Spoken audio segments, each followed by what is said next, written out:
അപ്പൊ ഈ സ്വലാത്തുൽ ളുഹ, ളുഹാ നിസ്കാരത്തെ സംബന്ധിച്ചാണല്ലോ ഇപ്പൊ നമ്മൾ പറയുന്നത്. 2 റക്അത്താണ് ആ ളുഹാ നമസ്കാരം. അതിനേക്കാൾ അധികരിപ്പിച്ചുകൊണ്ടും ഒരാൾക്ക് നിർവഹിക്കാം. ളുഹായുടെ സമയം ആരംഭിക്കുന്നത് എപ്പോഴാ? സൂര്യൻ ഉദിച്ചു കഴിഞ്ഞ് ഒരു 15 മിനിറ്റെങ്കിലും മിനിമം കഴിഞ്ഞാൽ ളുഹായുടെ സമയമായി. ളുഹായുടെ സമയമായി 15 മിനിറ്റ് കഴിഞ്ഞാൽ സൂര്യൻ ഉദിച്ചിട്ട് കേട്ടോ. അപ്പൊ കലണ്ടറിൽ രേഖപ്പെടുത്തിയിട്ടുണ്ടാകും ഷുറൂഖ്. ഷുറൂഖ് എന്ന് പറഞ്ഞാൽ സൂര്യോദയത്തിന്റെ സമയമാണ്. ആ സമയം കഴിഞ്ഞ ഉടനെ അല്ല ഇത് നിസ്കരിക്കേണ്ടത്. ഷുറൂഖ് എന്ന് കാണിക്കുന്ന സമയവും പിന്നിട്ട് ഒരു 15 മിനിറ്റ് 20 മിനിറ്റ് ആയാൽ ഏറ്റവും ഉത്തമമായി. ആ സമയം കഴിഞ്ഞാൽ പിന്നെ ഏതായി? ളുഹായുടെ സമയം ആരംഭിച്ചു. അപ്പോൾ നമുക്ക് എന്ത് ചെയ്യാം? അവിടെ മുതൽ നമുക്ക് ളുഹാ നിസ്കരിച്ചു തുടങ്ങാം 2 റക്അത്ത്. അപ്പൊ ഷുറൂഖ് നടന്ന ഉടനെ തന്നെ നമ്മൾ അങ്ങനെ 20 മിനിറ്റ് കഴിഞ്ഞ് നമ്മൾ ആ സമയത്ത് നിസ്കരിക്കുന്നു എന്നുള്ളത് കൊണ്ട് ഇതേ നിസ്കാരത്തിന് തന്നെ ഇശ്റാഖ് നിസ്കാരം എന്നും പേരുണ്ട്. ഇശ്റാഖ് നിസ്കാരം എന്നും ഈ 2 റക്അത്ത് ളുഹാക്ക് എന്തുണ്ട്? പേരുണ്ട്. ചില ആളുകൾ ധരിച്ചു വെച്ചിട്ടുള്ളത് ഇശ്റാഖ് നിസ്കാരം ഒന്ന് വേറെ, ളുഹാ നിസ്കാരം ഒന്ന് വേറെ എന്നാണ്. എന്നാൽ അത് രണ്ടും രണ്ടല്ല, രണ്ടും ഒന്നാണ്. ഷുറൂഖ് കഴിഞ്ഞ് അധികം താമസിയാതെ ഉടനെ നിസ്കരിക്കുന്നത് കൊണ്ട് അത് ഇശ്റാഖ് നിസ്കാരമായി. എന്നാൽ ളുഹായുടെ സമയം അവിടെ മുതൽ ആരംഭിക്കുന്നു എന്നുള്ളത് കൊണ്ട് അത് ളുഹായുമാണ്. ഒരാൾക്ക് 2 റക്അത്ത് നിസ്കരിക്കാം, 4 നിസ്കരിക്കാം. നബി സല്ലല്ലാഹു അലൈഹി വസല്ലമ പലപ്പോഴും 4 നിസ്കരിക്കാറുണ്ട്, 8 നിസ്കരിച്ചിട്ടുണ്ട്. പണ്ഡിതന്മാരിൽ പലരും പറയുന്നത് അതിന് കണക്കില്ല എന്നാണ്. ഒരാൾക്ക് എത്രയും വേണമെങ്കിൽ നമസ്കരിക്കാം. 8 നിസ്കരിച്ചത് വരെ റിപ്പോർട്ടിലുണ്ട്. അപ്പൊ 8 നമസ്കാരം നബി സല്ലല്ലാഹു അലൈഹി വസല്ലമ ഒരിക്കൽ 8 നമസ്കരിക്കുന്നത് കണ്ടു എന്ന് നമുക്ക് ചില റിപ്പോർട്ടുകളിൽ കാണാൻ സാധിക്കും. അങ്ങനെയൊക്കെ ആ വിഷയത്തിൽ പണ്ഡിത ലോകത്ത് വ്യത്യസ്തങ്ങളായ വീക്ഷണ വ്യത്യാസങ്ങൾ ഉണ്ട്. എന്നാൽ ചിലരൊക്കെ 8 റക്അത്തേ ഉള്ളൂ, സ്വലാത്തുൽ ളുഹാ അത്രയേ ഉള്ളൂ എന്ന് അഭിപ്രായപ്പെട്ടവരെയും നമുക്ക് കാണാൻ സാധിക്കും. അതെന്തിൻ്റെ അടിസ്ഥാനത്തിലാണ് എന്ന് ഞാൻ നേരത്തെ പറഞ്ഞതുപോലെ നബി സല്ലല്ലാഹു അലൈഹി വസല്ലമ ഒരിക്കൽ നമസ്കരിച്ചത് ഒരു സഹാബ വനിത കണ്ടത് 8 റക്അത്ത് നമസ്കരിക്കുന്നതായ കൊണ്ടാണ്. അതുകൊണ്ടാണ് ആ വീക്ഷണം ചില പണ്ഡിതന്മാർ രേഖപ്പെടുത്തിയത്. ഏതായാലും നബി സല്ലല്ലാഹു അലൈഹി വസല്ലമ ഈ നമസ്കാരത്തെ നമുക്ക് ഏറ്റവും ശ്രേഷ്ഠകരമായത് ഈ നമസ്കാരം ആദ്യഘട്ടത്തിൽ നിർവഹിക്കാതെ ചൂട് നന്നായി കഠിനമാകുന്ന അവസരത്തിലേക്ക് നീട്ടിവെക്കലാണ്.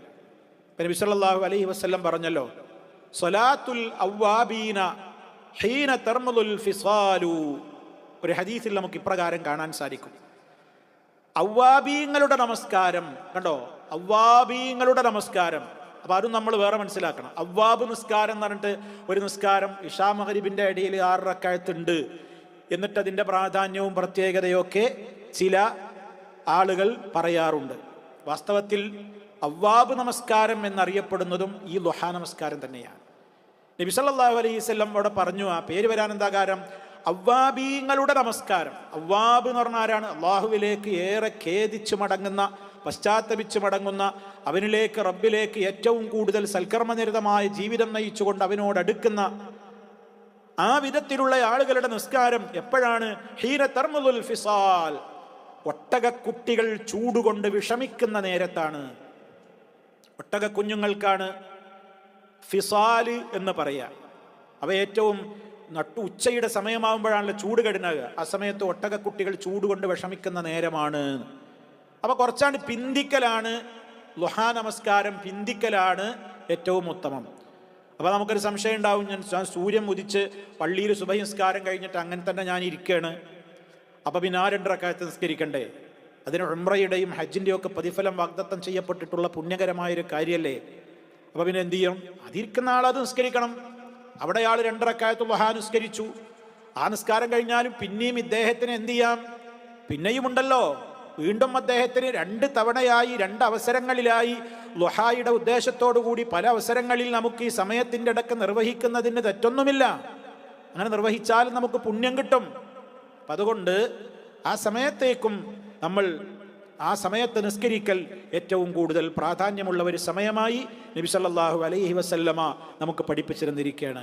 അപ്പോൾ ളുഹാ നിസ്കാരം അത് കുറച്ചും കൂടിയൊക്കെ ഒന്ന് വെയിൽ നല്ലോണം ചൂടായിട്ട് ആ സമയത്ത് നിസ്കരിക്കലാണ് ഏറ്റവും ശ്രേഷ്ഠകരമായ കാര്യം എന്നുകൂടി നമുക്ക് ഇതിൽ നിന്ന് മനസ്സിലാക്കുവാൻ സാധിക്കും.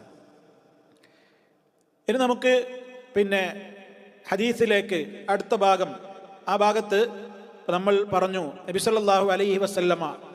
ഇനി വായിക്കാനുള്ള ഹദീസ് ഒരല്പം ദീർഘമായ ഹദീസാണ്, ഞാനിപ്പോൾ വായിച്ച ഹദീസ്. അത് നമുക്ക് അടുത്ത ക്ലാസ്സിൽ വായിക്കാം.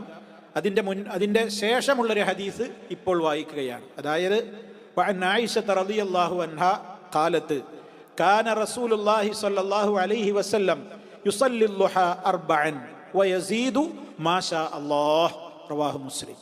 ആയിഷ റളിയല്ലാഹു തആല അൻഹ പറയാണ്, നബി സല്ലല്ലാഹു അലൈഹി വസല്ലമ ളുഹാ നമസ്കരിക്കാറുണ്ട്. അർബഅൻ, 4 റക്അത്ത് നമസ്കരിക്കാറുണ്ട്. ചില ഘട്ടങ്ങളിൽ അവിടുന്ന് 4 റക്അത്ത് നമസ്കരിക്കും. ഇനി അടുത്ത വാചകം നോക്കൂ, വയസീദു മാഷാ അല്ലാഹു, അള്ളാഹു ഉദ്ദേശിക്കുന്ന അത്ര അവിടുന്ന് വർദ്ധിപ്പിക്കുകയും ചെയ്യുന്നു. 4 മാത്രമല്ല, ചിലപ്പോൾ അതിലപ്പുറം അള്ളാഹു എത്രയാണോ ഉദ്ദേശിക്കുന്നത് അള്ളാഹു ഉദ്ദേശിക്കുന്ന അത്ര വർദ്ധിപ്പിക്കുകയും ചെയ്യും. അപ്പം ഇതിൻ്റെ അടിസ്ഥാനത്തിലാണ് എത്രയും നമുക്ക് സൗകര്യത്തിനനുസരിച്ച് നമുക്ക് നിസ്കരിക്കാം എന്ന് പണ്ഡിതന്മാർ അഭിപ്രായപ്പെട്ടത്. റവാഹു മുസ്ലിം.